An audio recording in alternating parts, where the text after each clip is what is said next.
বাংলাদেশের মধ্য অঞ্চলের রাজনৈতিকভাবে অত্যন্ত গুরুত্বপূর্ণ শহর হচ্ছে ফরিদপুর। অন্যদিকে বাংলাদেশের উত্তর অঞ্চলের চতুর্থ বৃহত্তম শহর হচ্ছে পাবনা এবং অপরদিকে দক্ষিণ পশ্চিম বাংলাদেশের একটি বাণিজ্যিক শহর হচ্ছে কুষ্টিয়া। তো আজকের এই ভিডিওতে আমরা ফরিদপুর, পাবনা এবং কুষ্টিয়ার মধ্যকার সকল বিষয় নিয়ে একটি তুলনামূলক কম্পারিজন করব এবং কম্পারিজনে আমরা দেখব এই শহরগুলোর মধ্যে কে কোন দিক থেকে সবচেয়ে সেরা।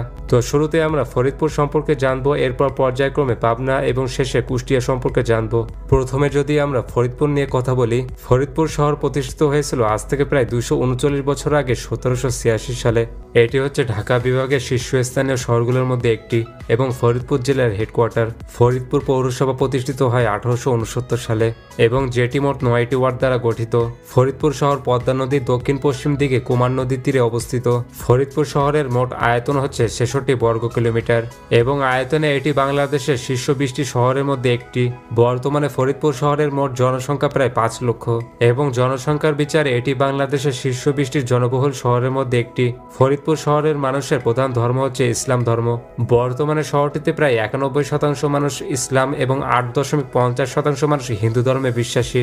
বাংলাদেশের ইতিহাসের অন্যতম একটি গুরুত্বপূর্ণ অঞ্চল হচ্ছে ফরিদপুর। 1971 সালে বাংলাদেশের মুক্তিযুদ্ধের সময় ফরিদপুর তীব্র লড়াইয়ের সাক্ষী হয়েছিল। এছাড়া ব্রিটিশদের কাছে শহরটি বেশ গুরুত্ব ছিল। ফরিদপুর পাট ব্যবসা এবং ইলিশ ব্যবসার একটি গুরুত্বপূর্ণ কেন্দ্র। এর শিল্পক্ষেত্রে অসংখ্য পাটকল এবং চিনিকল রয়েছে।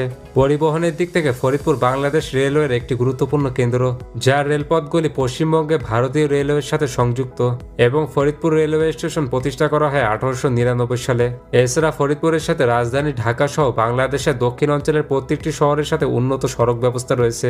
ফরিদপুর শহরে রয়েছে বাংলাদেশের কিছু প্রাচীন এবং বিখ্যাত শিক্ষা প্রতিষ্ঠান, যেগুলো হচ্ছে ফরিদপুর মেডিকেল কলেজ, সরকারি রাজেন্দ্র কলেজ, সরকারি ইয়াসিন কলেজ, ফরিদপুর জেলা school, diabetic association medical college, Faridpur polytechnic institute ইত্যাদি। ফরিদপুর শহরের সবথেকে বড় স্টেডিয়ামটি হচ্ছে ফরিদপুর স্টেডিয়াম এবং যার দর্শক ধারণ ক্ষমতা প্রায় 13,000। ফরিদপুরের কিছু জনপ্রিয় পর্যটন কেন্দ্রগুলো হচ্ছে মাথুরাপুর দেউল, কানাইপুর জমিদার বাড়ি, ফরিদপুর শিশু পার্ক, পাতরাইল মসজিদ, কবি জসিমউদ্দিনের বাড়ি ইত্যাদি। বাংলাদেশের বিখ্যাত বেশ কয়েকজন ব্যক্তিদের জন্মস্থান হচ্ছে এই ফরিদপুর, যার মধ্যে রয়েছেন পল্লী কবি জসিমউদ্দিন, বিশিষ্ট ইসলামী ব্যক্তিত্ব শামসুল হক ফরিদপুরি, বাংলাদেশের শীর্ষ ধনী ব্যক্তি মুসা বিন শমশের, বিখ্যাত অভিনেতা রিয়াজ, বিশিষ্ট মুন্সি আব্দুর রফ ইত্যাদি। তো এগুলো ছিল ফরিদপুরের সকল ইনফরমেশন। এখন চলে যাওয়া যাক পাবনার ইনফরমেশনে। পাবনা শহর প্রতিষ্ঠিত হয়েছিল আজ থেকে প্রায় 200 বছর আগে 1828 সালে। এটি হচ্ছে রাজশাহী বিভাগের তৃতীয় বৃহত্তম শহর এবং পাবনা জেলার হেডকোয়ার্টার। পাবনা পৌরসভা প্রতিষ্ঠিত হয় 1876 সালে এবং এটি মোট 15টি ওয়ার্ড দ্বারা গঠিত। পাবনা শহর বাংলাদেশের মধ্যভাগে পদ্মা নদীর উত্তর তীর থেকে কিছু দূরে অবস্থিত। পাবনা শহরের মোট আয়তন হচ্ছে প্রায় 50 বর্গ কিলোমিটার এবং আয়তনে এটি বাংলাদেশের শীর্ষ 20টি শহরের মধ্যে একটি। বর্তমানে পাবনা শহরের মোট জনসংখ্যা প্রায় 4,20,000 এবং জনসংখ্যার বিচারে এটি বাংলাদেশের শীর্ষ 20টি জনবহুল শহরের মধ্যে একটি। পাবনা শহরের মানুষের প্রধান ধর্ম হচ্ছে ইসলাম ধর্ম। বর্তমানে শহরটিতে প্রায় 94% মানুষ ইসলাম এবং 5.70% মানুষ হিন্দু ধর্মে বিশ্বাসী। পাবনা বাংলাদেশের একটি গুরুত্বপূর্ণ সাংস্কৃতিক অঞ্চল। কৃষি প্রধান পাবনার অর্থনীতি বেশ সমৃদ্ধ। এছাড়া তাঁত শিল্প, হুঁশিয়ারি শিল্প, দুগ্ধজাত পণ্য পাবনার ঐতিহ্যকে ধারণ করে। অর্থনৈতিক দিক থেকে পাবনার ঈশ্বরদী উপজেলা বেশ সমৃদ্ধশালী। ঈশ্বরদীকে নিয়েই পাবনার অর্থনীতিতে প্রচুর ছোট বড় শিল্প প্রতিষ্ঠান গড়ে উঠেছে, যেমন স্কয়ার ফার্মাসিউটিক্যালস লিমিটেড, পাবনা সরকারি চিনিকল, universal food and beverage limited ইত্যাদি। পাবনায় রয়েছে একটি বিমানবন্দর, যার নাম ঈশ্বরদী বিমানবন্দর। পাবনার সবচেয়ে বড় এবং গুরুত্বপূর্ণ রেলওয়ে স্টেশনটি হচ্ছে ঈশ্বরদী জংশন স্টেশন। এই জংশন স্টেশন থেকে দক্ষিণবঙ্গ এবং উত্তরবঙ্গের ট্রেনগুলো বিভক্ত হয়ে যায়। এছাড়াও পাবনার সড়ক ব্যবস্থা ওই অঞ্চলের সবথেকে উন্নত। তাছাড়া পাবনার কিছু বিখ্যাত শিক্ষা প্রতিষ্ঠানগুলো হচ্ছে পাবনা বিজ্ঞান ও প্রযুক্তি বিশ্ববিদ্যালয়, Pabna cadet college, Pabna medical college, Pabna polytechnic institute, সরকারি এডওয়ার্ড বিশ্ববিদ্যালয় college, Pabna textile engineering college ইত্যাদি। পাবনার সবথেকে বড় স্টেডিয়ামটি হচ্ছে শহীদ আমিনউদ্দিন স্টেডিয়াম, যার দর্শক ধারণ ক্ষমতা প্রায় 10,000। পাবনার কিছু জনপ্রিয় পর্যটন কেন্দ্রগুলো হচ্ছে চাটমোহর সাই মসজিদ, পাকশি রিসর্ট, তারাস রাজবাড়ি, জোয়ার বাংলা মন্দির, হার্ডিক ব্রিজ, পাবনা মানসিক হাসপাতাল, রূপপুর পারমাণবিক বিদ্যুৎ কেন্দ্র ইত্যাদি। পাবনার বিখ্যাত ব্যক্তিবর্গের মধ্যে রয়েছেন শহীদ বুদ্ধিজীবী ফজলে রাব্বি, বাংলা চলচ্চিত্রে কিংবদন্তি সুচিত্রা সেন, বিখ্যাত অভিনেতা চঞ্চল চৌধুরী, জামায়াতের সাবেক সেক্রেটারি মতিউর রহমান নিজামী ইত্যাদি। তো এগুলো ছিল পাবনার সকল ইনফরমেশন। এবার চলে যাওয়া যাক কুষ্টিয়ার ইনফরমেশনে। কুষ্টিয়া শহর প্রতিষ্ঠিত হয়েছিল আজ থেকে প্রায় ৩০০ বছর আগে ১৭২১ সালে।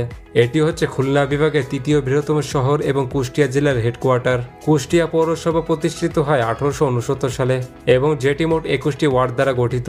কুষ্টিয়া শহর পদ্মা নদীর দক্ষিণ দিকে মধুমতি নদীর তীরে অবস্থিত। কুষ্টিয়া শহরের মোট আয়তন হচ্ছে ৫৪ বর্গ কিলোমিটার এবং আয়তন হিসেবে এটি বাংলাদেশের শীর্ষ ২০টি শহরের মধ্যে একটি। বর্তমানে কুষ্টিয়া শহরের মোট জনসংখ্যা প্রায় ৫ লক্ষ এবং জনসংখ্যার বিচারে এটি বাংলাদেশের শীর্ষ ২০টি জনবহুল শহরের মধ্যে একটি। কুষ্টিয়া শহরের মানুষের প্রধান ধর্ম হচ্ছে ইসলাম ধর্ম।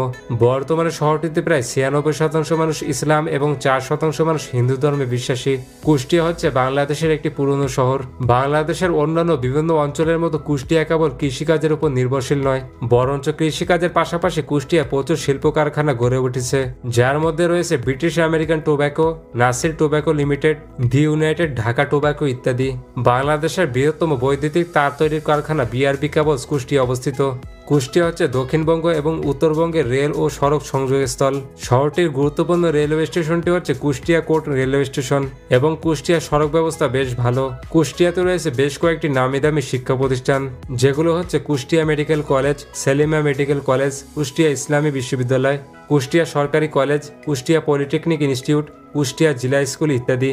কুষ্টিয়ার সবথেকে বড় স্টেডিয়ামটি হচ্ছে শহীদ আবরার ফাহাদ স্টেডিয়াম, যার দর্শক ধারণ ক্ষমতা প্রায় ১০,০০০। কুষ্টিয়া বাংলাদেশের সাহিত্য ও সংস্কৃতির রাজধানী হিসেবে পরিচিত। এখানে রয়েছে প্রচুর দর্শনীয় স্থান, যেমন রবীন্দ্রনাথ ঠাকুরের কুঠিবাড়ি ও জাদুঘর, লালন শাহের মাজার, টেগোর লজ, লালন শাহ সেতু, হার্ডিক ব্রিজ, বিজয় উল্লাস ভাস্কর্য ইত্যাদি। কুষ্টিয়ার বিখ্যাত ব্যক্তিবর্গের মধ্যে রয়েছেন প্রখ্যাত বাউল লালন শাহ, প্রখ্যাত সাহিত্যিক মীর মোশারেফ হোসেন, প্রখ্যাত স্বদেশী নেতা বাঘা যতীন, প্রখ্যাত ব্যবসায়ী মোহিনীমোহন চক্রবর্তী ইত্যাদি। তো আশা করি আপনারা ফরিদপুর, পাবনা এবং কুষ্টিয়ার মধ্যকার কম্পারিজন ভিডিওটি সম্পূর্ণ দেখেছেন। আর আপনি যদি যশোর, নোয়াখালী এবং বগুড়ার মধ্যকার একটি কম্পারিজন ভিডিও দেখতে চান তাহলে পাশের ভিডিওটি ক্লিক করুন।